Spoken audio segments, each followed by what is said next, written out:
시편 118편 14절에서 29절까지의 말씀입니다.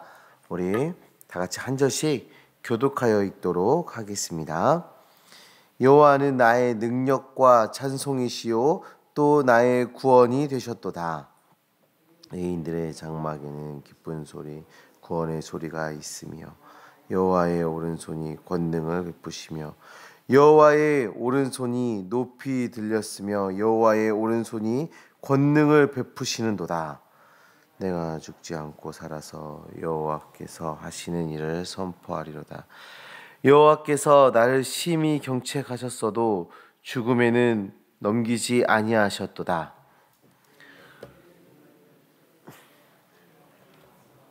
여호와께 감사하리로다. 이는 여호와의 문이라. 의인들이 그리로 들어가리로다. 주께서 내게 응답하시고 나의 구원이 되셨으니 내가 주께 감사하리이다. 건축자가 버린 돌이 집 모퉁이의 머릿돌이 되었나니 이는 여호와께서 행하신 것이요 우리 눈에 기이한 바로다. 이날은 여호와께서 정하신 것이라. 이날에 우리가 즐거워하고 기뻐하리로다. 여호와께 구원하옵소서. 이제 구원하옵소서. 여호와의 우리가 구원하옵나니 여호와의 이름으로 오는 자가 복이 있으며 우리가 여호와의 집에서 너희를 축복하였도다. 그가 우리에게 빛을 비추셨으니 밧줄로 절기 제물을 제단불에 멜지어다. 주는 나의 하나님이시라. 내가 주께 감사하리이다. 주는 나의 하나님이시라. 내가 주를 높이리라. 여호와께 감사하라. 그는 선하시며 그의 인자하심이 영원하미로다. 아멘. 시편 18편 1절부터 13절까지의 말씀에는 하나님의 인자하심으로 하나님을 찬양하라라는 주제의 말씀이 있었습니다. 그 변함없는 인자하심은 사면 초가에 놓여 있는 그런 위기 속에 놓여 있어도 변함없이 하나님의 백성을 하나님께서 도우시고 구원해 주셨다라는 것을 우리가 어제 말씀을 통해서 살펴보았습니다. 시인은 이어지는 이 본문을 통해서 도우시는 하나님, 그 하나님의 능력, 이것에 대해서 좀 더 초점을 맞춰 하나님을 드러내고 있습니다. 하나님을 찬양하고 있습니다. 14절의 말씀을 보시면 여호와는 나의 능력과 찬송이시요 또 나의 구원이 되셨도다 라고 찬양하고 있습니다. 이 말씀은 출애굽기 15장에도 등장하고 있는 말씀인데요. 출애굽기 15장 2절에서는 이렇게 나와 있습니다. 여호와는 나의 힘이요 노래시며 나의 구원이시로다. 이스라엘 백성들이 애굽에서 나와서 홍해를 건넌 후에 이스라엘이 하나님을 찬양했던 내용입니다. 지금 시인이 경험한 구원의 은혜는 출애굽과 같은 은혜임을 고백해 주고 있는 거예요. 그리고 시인은 오른손을 3번이나 강조하고 있습니다. 이 오른손이라는 건 강력한 힘, 강한 힘을 나타내는 것인데 하나님의 강력한 힘을 찬양하고 있는 것이죠. 내가 경험한 이 구원은 하나님의 능력으로부터 온 것임을 강조하고 있는 것입니다. 하나님의 강한 능력으로부터 하나님으로부터 주어진 구원, 하나님으로부터 주어진 강력한 은혜라는 것을 강조해서 찬양하고 있는 것이죠. 사랑하는 성도님들, 간혹 우리는 지금 경험하고 있는 고난과 근심, 걱정으로 하나님의 은혜를 인식하지 못할 때가 있습니다. 그런데 우리는 이미 놀라운 은혜를 경험한 은혜의 사람들이지요. 영원한 죽음에서 생명으로 옮겨졌습니다. 우리의 신분은 죄의 종이었으나 이제 하나님의 자녀의 신분으로 변화되었습니다. 그리고 그 구원의 역사는 우리의 행위에서 난 것이 아니라 하나님의 은혜에서 난 것이지요. 하나님의 강한 의지에서, 하나님의 강한 능력에서 우리에게 주어진 것입니다. 우리는 이것을 기억해야 돼요. 그리고 하나님께 감사해야 하는 것입니다. 우리가 이 은혜를 기억할 때 감사와 찬양의 삶을 살아갈 수 있게 되는 것입니다.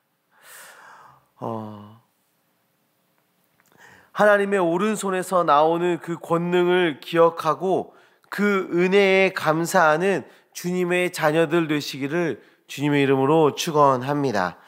17절 말씀에서는 시인은 감사의 고백을 넘어 한 가지를 더 결단하고 있는 것을 볼 수가 있어요. 내가 죽지 않고 살아서 여호와께서 하시는 일을 선포하리로다 라고 결단하고 있습니다. 하나님께서 시인에게 하신 일은 무엇이었습니까?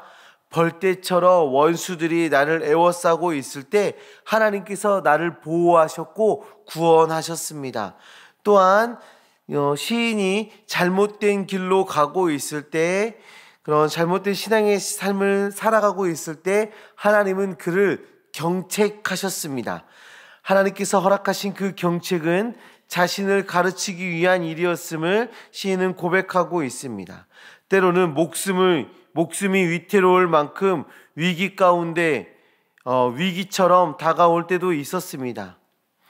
하나님은 그를 보호하셨고 결국 하나님을 더욱 깨달아 알게 해 주셨습니다. 성도님들, 시인의 이 고백을 통해서 우리는 무엇을 알 수 있습니까? 우리에게 주어진 여러 시험들, 이 시험들은 하나님께서 우리를 괴롭히고 우리를 고통스럽게 하기 위함이 아니라 우리를 더욱더 하나님의 자녀답게 만들기 위한 하나님의 도구였다라는 것입니다. 성도님들, 고난과 고통이 때로는 우리에게 유익으로 다가오는 것입니다. 고난 뒤에 숨겨진 그 하나님의 은혜를 바라보고 그 훈련의 과정을 잘 통과해 가시기를 간절히 소망합니다. 구원과 훈련을 통한 시인은 이렇게 고백합니다. 19절인데요. 내가 의의 문을 열지어다. 내가 그리로 들어가서 여호와께 감사하리로다. 이 말씀은 예루살렘 성전에 들어가 하나님을 예배하는 모습을 그려내고 있는 것입니다. 성도님들, 하나님의 구원하심으로 감사의 예배를 드리고 계십니까? 나를 훈련시키시는 그 하나님으로 감사의 예배로 나아가고 계십니까? 우리 안에 역사하신 그 하나님의 인자하심과 크신 능력은 우리의 예배를 통해 높여져야 하는 것입니다. 시편 118편은 이 감사의 예배가 공동체가 함께하는 예배임을 잘 드러내주고 있습니다. 시인은 건축자의 버린 돌이 모퉁이 돌이 되었다라며 자신의 삶을 비유적으로 이야기해주고 있어요. 건축자가 돌을 구별하다가 쓸모없는 돌처럼 버린 그 돌이 모퉁이 돌이 되어 가장 중요한 돌이 되었던 것처럼 이 버려진 인생 같은 나를 하나님께서 들어 세우셔서 하나님의 중요한 존재로 세우셨던 그 역사를 고백하고 찬양하고 있습니다. 자, 그러자 24절에 이렇게 나와 있습니다. 이 날은 여호와께서 정하신 것이라. 이 날에 우리가 즐거워하고 기뻐하리로다. 예배에 참석한 성도들이 함께 하나님을 찬양하고 있는 것을 볼 수가 있어요. 내가에서 우리가로 전환이 되고 있는 것이죠. 시인, 개인이 경험한 하나님의 은혜가 공동체로 연결되고 있습니다. 그래서 이 교회 공동체의 기쁨으로, 교회 공동체의 감사로 확장되어져 가고 있는 것을 볼 수가 있어요. 그리고 이어서 25절 말씀을 보시면 여호와여 구하옵나니 이제 구원하소서. 여호와여 우리가 구하옵나니 이제 형통하게 하소서라고 부르짖으며 기도하고 있습니다. 내가가 아니라 우리가 구하고 있는 것입니다. 교회 공동체 안에 하나님의 구원의 역사가 가득하기를 간절히 호소하고 있는 것이죠. 사랑하는 성도님들, 신앙생활에서 개인의 경험은 매우 중요한 것입니다. 그러나 그 개인의 경험은 그 개인을 넘어서 공동체로 확장되어져 가며 가정과 교회와 나라를 위한 간절한 기도로 나아가야 하는 것입니다. 나를 구원하신, 나를 도우시는 그 하나님의 능력이 우리의 가정을 구원하시고 도우시기를, 우리의 교회를 구원하시고 도우시기를, 이 나라를 구원하시고 도우시기를 간절히 함께 기도하며 나아가야 하는 것입니다. 우리는 먼저 나의 인생에 역사하고 계신 그 하나님과 깊은 교제를 나눠야 합니다. 나를 구원하시고 도우시고 지금도 붙들고 계신 그 하나님을 찬양하며 나아가야 하는 것입니다. 그리고 교회 공동체와 함께 그 하나님을 찬양해야 합니다. 그리고 더 나아가 우리의 가정이, 교회가, 이 나라가 하나님의 그 능력을 경험하기를, 하나님의 도우심을 바라보며 나아가기를 함께 기도해야 하는 것입니다.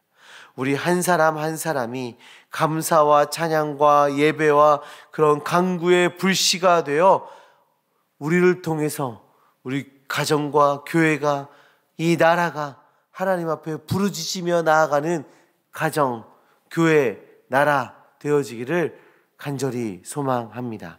우리 시간 함께 기도하셨으면 좋겠습니다.